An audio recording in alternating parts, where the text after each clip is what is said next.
안녕하십니까. 암호화폐 정보를 전달해드리는 닥터 비트맨입니다. 월요일도 슬슬 마무리되고 있습니다. 어떻게 오늘 하루 잘 보내셨나요? 현재 비트코인의 가격이 그래도 오전과 비교했을 때 소폭 반등한 모양새를 나타내고 있습니다. 그나마 좀 다행이지 않나라는 생각이 드는데, 이러한 시장의 가격에 맞춰 암호화폐 시장에 여전히 많은 소식들 나오고 있습니다. 오늘 남은 시간도 잘 마무리하시길 바라면서 내용 바로 시작하도록 하겠습니다. 구독과 좋아요, 알림 설정 부탁드립니다. 네, 현재 녹화 시간은 2022년 7월 4일 월요일 오후 8시 25분을 지나고 있습니다. 아마 이제 녹화가 다 마무리되고 업로드 되게 되면 9시 15분 어간이 되지 않을까 싶은데, 일단 코인 마켓캡에서 메이저 탑10 코인들 전반적으로 살펴보도록 하겠습니다. 시가총액 1위의 비트코인의 경우는 전날 대비 2.08% 상승한 19,473달러를 나타내고 있으며, 2위의 이더리움의 경우는 1.23% 상승한 1,073달러를 나타내고 있습니다. 우리 게르게 코인 리플 XRP의 경우는 2.27% 상승한 0.31달러, 에이다의 경우는 0.62% 상승한 0.45달러를 나타내고 있는데요.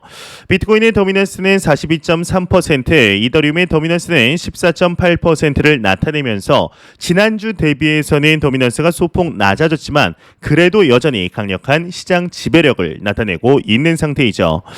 예, 이제 코인텔레그래프에서 이번 주 좀 집중해서 봐야 할 비트코인의 관전 포인트 세 가지를 뽑았습니다. 어떠한 내용인지 같이 한번 보도록 하겠습니다. 일단 첫 번째로는 비트코인 채굴자들의 수익이 악화가 계속되는 가운데 다가오는 7월 6일이죠. 이제 이틀 뒤 채굴 난이도 상승 여부를 집중해서 봐야 한다라는 이야기를 하였습니다. 일단 통상의 이 채굴 비트코인 해시레이트가 상승을 하게 되면 채굴 난이도가 상승을 하게 됩니다. 이 채굴 난이도가 또한 상승을 하게 되면 채굴 비용이 높아지게 되고, 채굴 비용이 높아지게 되면 통상의 비트코인의 가격이 상승하는 메커니즘이다라고 분석을 하기 때문에 이 채굴 난이도 상승이 그래도 좀 긍정적으로 분석을 하는 편이지만, 이 최근에 비트코인의 가격이 급락함에 따라서 채굴자들이 오히려 채굴기를 돌리게 되면 손해인 상황에 직면한 상태이죠. 그렇기 때문에 안 그래도 채굴기를 안 돌리는 것이 오히려 낫고, 돌리는 기업들도 울며 겨자 먹기로 지금 돌리고 있는 상황인데, 7월 6일 날 채굴 난이도가 상승을 하게 되면 곧 채굴 비용이 추가적으로 상승을 한다는 말이므로, 이 보냈던 이제 가지고 있던 비트코인을 모두 다 채굴자들이 팔 수도 있다, 매도 압력이 가중될 수도 있다라고 이야기를 하고 있는 것으로 보입니다.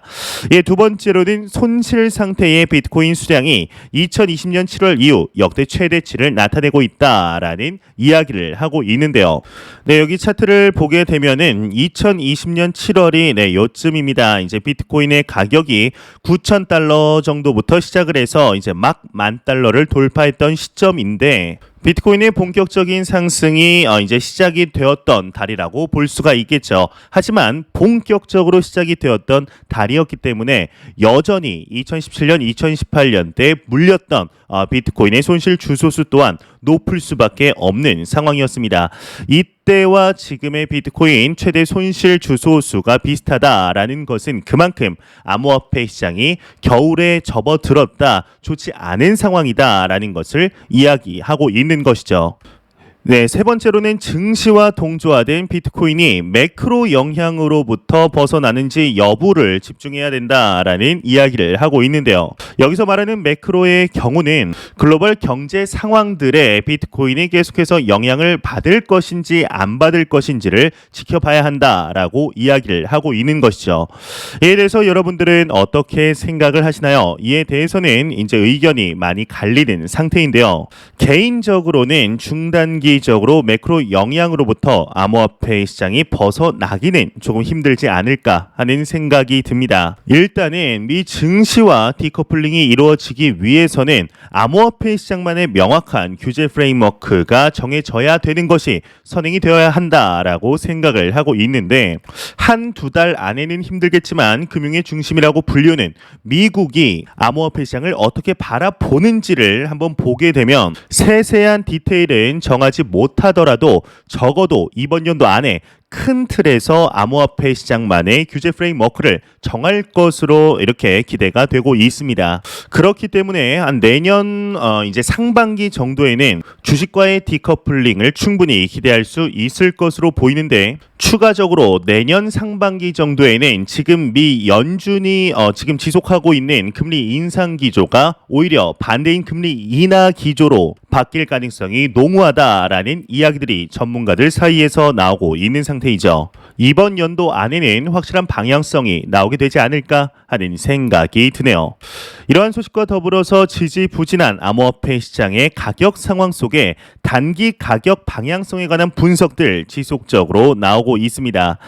코인데스크 코리아에서 하나의 소식이 나왔는데, 일단 비트코인이 23,300달러를 넘지 못한다면 단기 하락이 이어질 것이다 라는 언급을 하였습니다. 한번 내용을 보게 되면, 비트코인이 상승세를 타지 못하고 연일 횡보세를 기록하고 있다. 이런 상황에서 비트코인이 23,300달러를 재돌파하지 못하면 추가 하락할 수도 있다라는 경고가 나오고 있습니다. 일단 이와 정반대되는 소식이 또 오늘 아침에 나왔었습니다. 일단 비트코인의 가격이 바닥에 다 달았다. 지금 적절하게 매수하기 최적의 시기이다 라는 이야기도 나오고 있으며, 또 방금 나온 소식과 비슷하게 시가총액 2위의 부대장 코인이죠. 이더리움의 경우는 이제 7월과 8월이 가장 최악의 시기를 보낼 것이다 라는 이야기 또한 나왔습니다. 그만큼 암호화폐 시장의 단기 방향성을 맞추는 것은 불가능하다 라는 것을 보여주는 것이 아닐까 생각이 드는데요.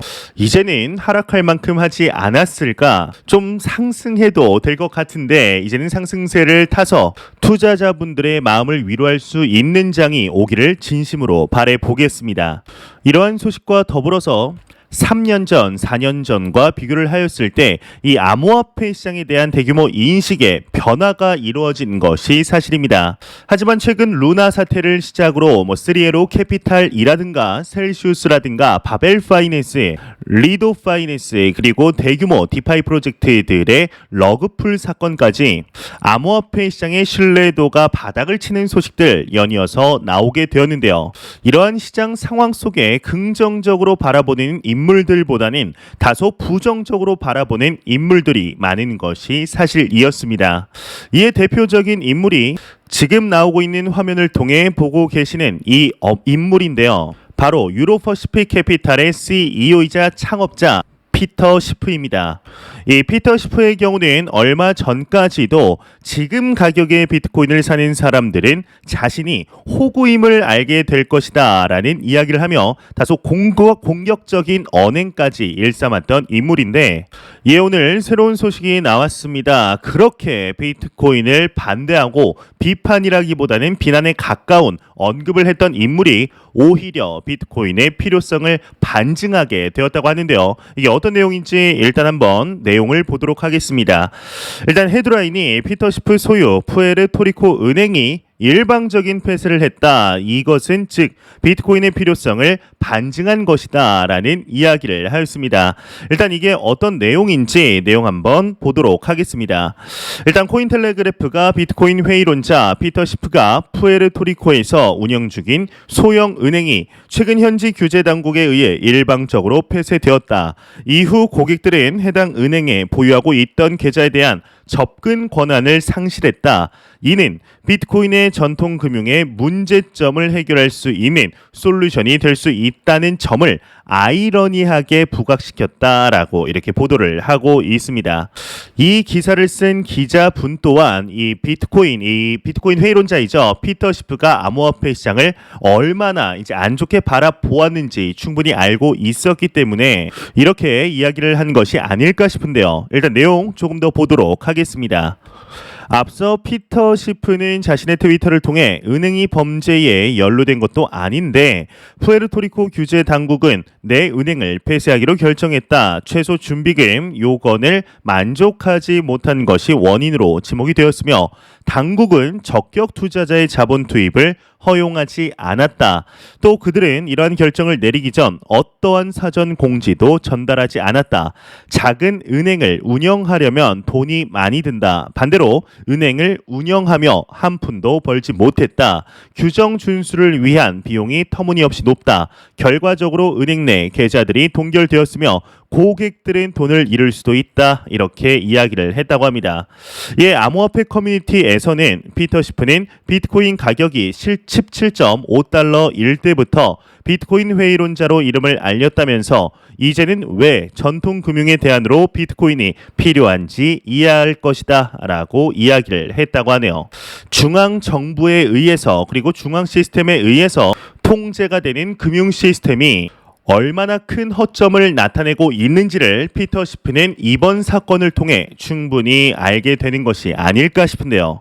과연 피터 시프가 이번 사건으로 인해서 본인의 기조를 바꿀 수 있게 되는 계기가 될 것인지 한번 지켜봐야 할 것 같습니다. 하지만 개인적으로 바라보았을 때는 여태까지 피터 시프가 본인이 내뱉은 말이 있기 때문에 쉽사리 바뀌지는 않을 것 같다라고 생각이 들지만 본인도 현재 기사에서 나타났듯이 중앙정부의 규제로 인해서 좀 억울하게 피해를 입었다라고 생각을 하고 있기 때문에 앞으로 피터 시프에게서 어떠한 언급들이 나오게 될지 충분히 기대해 볼 만하지 않을까 하는 생각이 듭니다.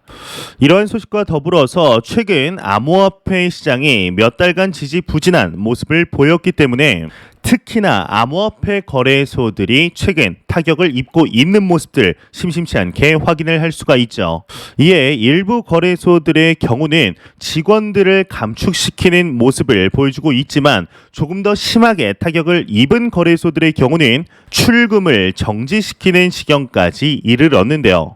이에 얼마 전 하나의 소식이 나왔었습니다. 바로 글로벌 암호화폐 거래소라고 하면은 빼놓지 않고 나오는 쿠코인 거래소가 파산 직전이다라는 언급이 나오게 되었는데요. 이에 대해서 오늘 쿠코인 거래소의 CEO의 경우는 이러한 거래소 파산 루머는 사실 무근이다라며 적극적인 해명에 나서게 되었습니다. 하지만 이를 지켜본 많은 암호화폐 투자자들의 경우는 이 테라폼 랩스와 셀시우스의 경우도 파산 며칠 전까지만 하더라도 우리는 아무런 문제가 없다라는 이야기를 하였기 때문에 다소 의심의 눈초리로 봐왔던 것이 사실이었는데요.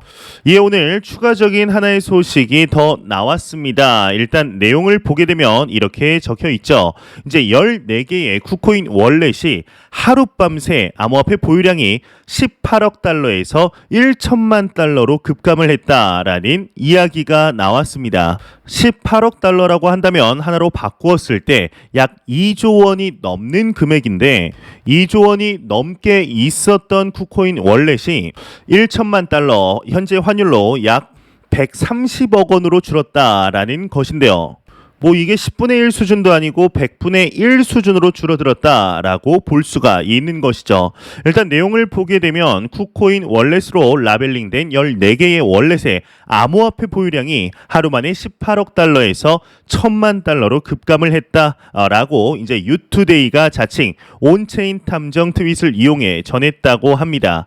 이번 대규모 이체에 대해서 쿠코인은 아직 공식 입장을 밝히지는 않은 상태라고 하는데 한편 쿠코인이 이제 3에로 캐피털처럼 청산 위기에 올렸다는 일부 루머에 대해서 방금 말씀드린 것처럼 쿠코인의 CEO는 쿠코인은 루나나 3에로 캐피탈, 바벨 파이낸스 그 어떤 것과도 연결되어 있지 않는다. 출금 중단 계획은 없으며 쿠코인의 모든 서비스는 정상적으로 운영이 되고 있다라고 밝혔었죠.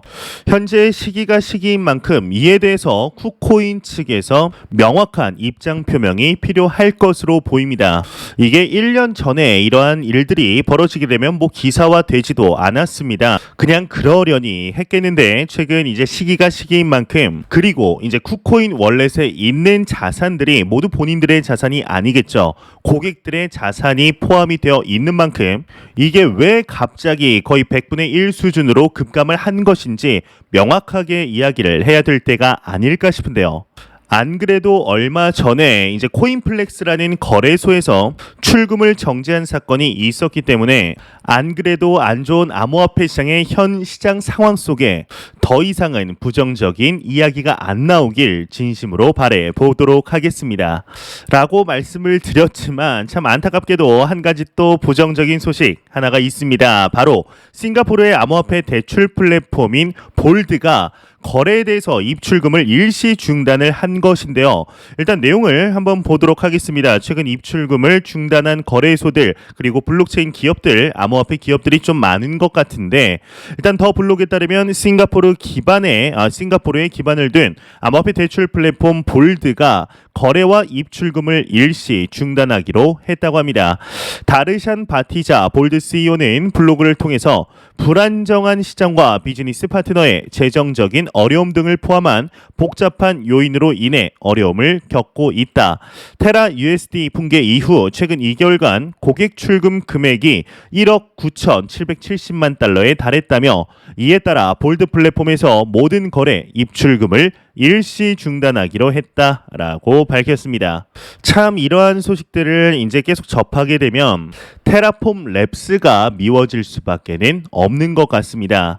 이 루나 사태, 지난 5월 초에 이루어진 루나 사태가 암호화폐 시장에 막대한 타격을 입혔죠. 그냥 자금적인 문제만 타격을 입힌 것이 아니라 신뢰도라는 중요한 점에서 타격을 입혔다는 것이 참 안타까운데 이 루나 사태부터 시작을 해서 블록체인 기업, 암호화폐 기업들, 거래소, 대출 플랫폼 등 연쇄적으로 입출금을 중단하며 도산하는 모습들 심심치 않게 확인이 되고 있습니다. 방금 전 말씀드린 대로 이러한 소식들이 더 이상은 나오지 않기를 진심으로 바래 보도록 하겠습니다. 이러한 소식과 더불어서 초반에 말씀드린 대로 현재 암호화폐 시장의 규제 프레임워크에 대한 논의들 국제사회 전반적으로 가파르게 진행이 되고 있습니다. 이에 ECB죠. 유럽중앙은행에서 감독위원회 회의에서 이제 유럽 국가의 암호화폐 라이선스 제도를 도입하느냐라는 논의가 이루어진다고 하는데요. 한번 내용을 보게 되면 이 유럽중앙은행 ECB가 오는 5일 열리는 감독위원회 회의에서 유로존 국가들의 암호화폐 라이선스 제도에 대해 논의할 전망이라고 합니다. 이 사안에 정통한 한 소식통의 경우는 유럽 연합 암호화폐 규제 법안이죠. 이제 미카의 본격 도입이 18개월 가량 남은 가운데 아직 범유럽적 규제 틀이 확립되지 않았다. ECB는 각 유럽 국가 은행들이 암호화폐 라이선스 기준을 임의적으로 판단하는 것에 대한 우려가 크다며 이번 회의에서 19개 회원국 규제 기관과 해당 문제에 대해 논의할 계획이다. 이렇게 밝혔다고 합니다. 현재 확실히 이번 연도 안에는 글로벌적으로 규제 프레임워크, 명확하고 통일된 규제 프레임워크가 세세하게는 아니더라도 큰 틀에서 충분하게 정해지게 되지 않을까 생각이 듭니다. 일단 규제가 정해져야 암호화폐 시장이 더욱 성장할 수 있는 기반 동력이 되게 될 텐데 일단 이번 연도까지 한번 충분하게 지켜볼 만하지 않을까 하는 생각이 드네요. 이러한 소식과 더불어서 이제 매일같이 나오는 리플 XRP에 관한 소식들 오늘 또한 나왔습니다. 이제 리플의 전 CTO이죠. 이 제드 맥케일럽이 이 XRP를 몇 개를 가지고 있느냐라는 게 최근 화두인데요. 일단 내용을 보게 되면은 일주일간 1,200만 개의 XRP를 추가적으로 매도를 했다고 합니다. 내용을 보게 되면 6월 26일부터 이제 7월 2일까지 일주일간 733만 개의 XRP를 7월 3일에는 473만 개의 XRP를 현금화한 것으로 나타났다고 합니다. 이에 따라서 그의 지갑에는 5,478만 XRP가 남아 있는 것으로 파악이 되었는데 앞서 코인리스는 6월 27일 기준 제드 맥켈럽이 10일 동안 4천만 XRP 이상의 토큰을 매도했다 이렇게 보도한 바 있다고 하네요. 이제 지난주에 나왔던 소식이 제드 맥켈럽이 한 1억 2천만 개 가량의 XRP를 가지고 있다라는 이야기가 나왔었는데요. 이제는 그의 절반에 해당하는 이제 개수만큼 남았다라는 것이죠. 아마 오랫동안 XRP를 투자한 분들이라면 잘 아실 것입니다. 이 제드 맥켈럽이 팔아 제끼는 XRP의 양이 XRP 자체 가격에 강력한 매도 압력, 매도 악재로 작용을 했다는 것을 말이죠. 이제는 슬슬 시기가 돌아오는 것 같습니다. 악재가 해소되어 오히려 이제 강력한 호재로서 작용하게 되는 이러한 시기가 점점 다가오고 있는 것이 아닌가 하는 생각이 드는데요. 일단은 XRP 투자자분들이 가장 바라고 있는 것은 미 SEC와 500일이 넘게 진행이 되고 있는 미등록 증권 관련 소송이 끝나는 것이지 않을까 생각이 듭니다. 참 쉽지 않은 2022년 암호화폐 시장 상황 속에 규제 프레임워크가 이번 연도 안에 명확하게 정해져서 이 미등록 증권 관련 소송도 끝이 나며 암호화폐 시장에 다시 한번 상승장이 찾아오기를 진심으로 바래 보도록 하겠습니다. 제가 준비해온 소식 여기까지입니다. 영상이 도움이 되셨다면 구독과 좋아요 그리고 광고 한 편만 처음부터 끝까지 시청 부탁드립니다. 이 채널은 오직 광고 수익으로 운영이 되게 됩니다. 항상 영상 시청해 주시는 시청자분들, 구독자분들 너무나 감사드립니다. 오늘 남은 시간도 잘 마무리하시길 바라면서 저는 더욱 도움이 되는 영상으로 내일 아침 출근 시간 찾아뵙도록 하겠습니다. 지금까지 닥터 비트맨이었습니다. 감사합니다.